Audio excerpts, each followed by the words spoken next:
السلام علیکم ورحمت الله وبرکاته. امید لرم چې روغ جوړ خوشاله به د ژوند په خوشحالو په مزو چرچو کې به پاکستان ماشاءالله خپل امیج ډیر برقرار وساتو په اسلامي نړۍ کې، بلکې په دې خپل امیج ډیر اوچت کړی ماشاءالله. ولی سعودي عرب د شباز شریف صاحب استقبال د 35 تیارو په ذریعه سره وکړو. کېدای شي یا کېدای نه شي چې دې ته د اسرائیل طرف نه څه خطره محسوس شوې وه، د هغې په ذریعه چې کومه دی دوی د هغې استقبال وکړو. نو د اسرائیل له طرف نه بالکل شباز شریف ته څه خطره نه وه.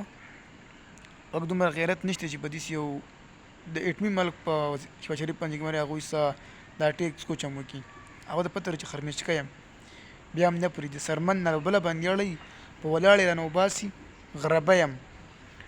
خو دا استقبال د اقوام متحده نه علاوه د کوم اجلاس چې شوی په قطر کې عرب لیګ سمیټ چې کوم راغونډ شوی و په دې کې په هغې کې بیا نور اسلامي ملکونه هم پکې ټوټل 50 ملکونه وو. نو په دغه 50 ملکونو کې چې کوم سټانس ښودل شوي وو نو هغه کې مضبوط سټانس دا د پاکستاني و چې و سټانس و او هغه ډېر عملي، هسې نه و چې بس مذمتي کار و. ځکه چې پاکستان مخکې و چې مذمتي کار نه واوړئ، عملي کار کول غواړي. نو په هغې کې عملي کار چې کوم و هغه په غزا کې جنګ بندي او د هغې دګي آبادکاري، د اسرائیل ودرول، دوه ریاستونو حل، مطلب 100 خبرې هغو ډېرې مضبوطې ښودې پاکستان.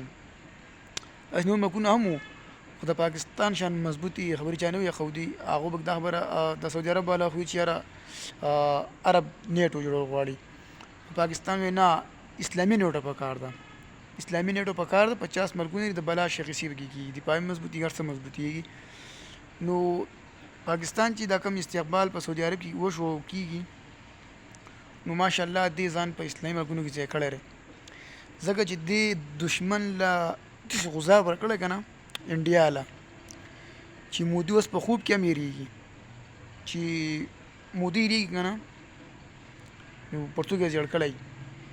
نو دا د هغه جنګ ګوره فاتح قوم نه دی، دا په دنیا کې ډېر کامیاب دی چې کم ملکونه فتح کوي که نه او ځي نو دا په تاریخ کې دا ډېر کامیاب خلک دي. که تاسو تاریخ وګورئ چې کم ملک فاتحین دي که نه او فتح یې کړي هغه ډېر کامیاب وو. هغو به څو سوه کاله حکومتونه کوله. دا خو اوس مسلمان پرېوتو بېکاره شو چې د خپل کار یې پرېښودو نو خبره اوږده نه خو دا کم استقبال د پاکستان د وزیر اعظم صاحب وشو نو دا استقبال دا انډیا له ښه مضبوط ګزار ورکړی و او خپل امیج یې برقرار ساتلی و دنیا ته او اسرائیل ته، او په دې وخت کې اسرائیل ته نیغې نیغې خبرې هم وکړې. نو د هغې په اړه چې کومه دی سعودي عرب د شباز شریف چې کومه دی د هغې استقبال یې وکړو په MP سره او ډېر دروند هرکلی یې ورته ووایو. ستاسو په خیال د دې نه علاوه نور څه کېدی شي؟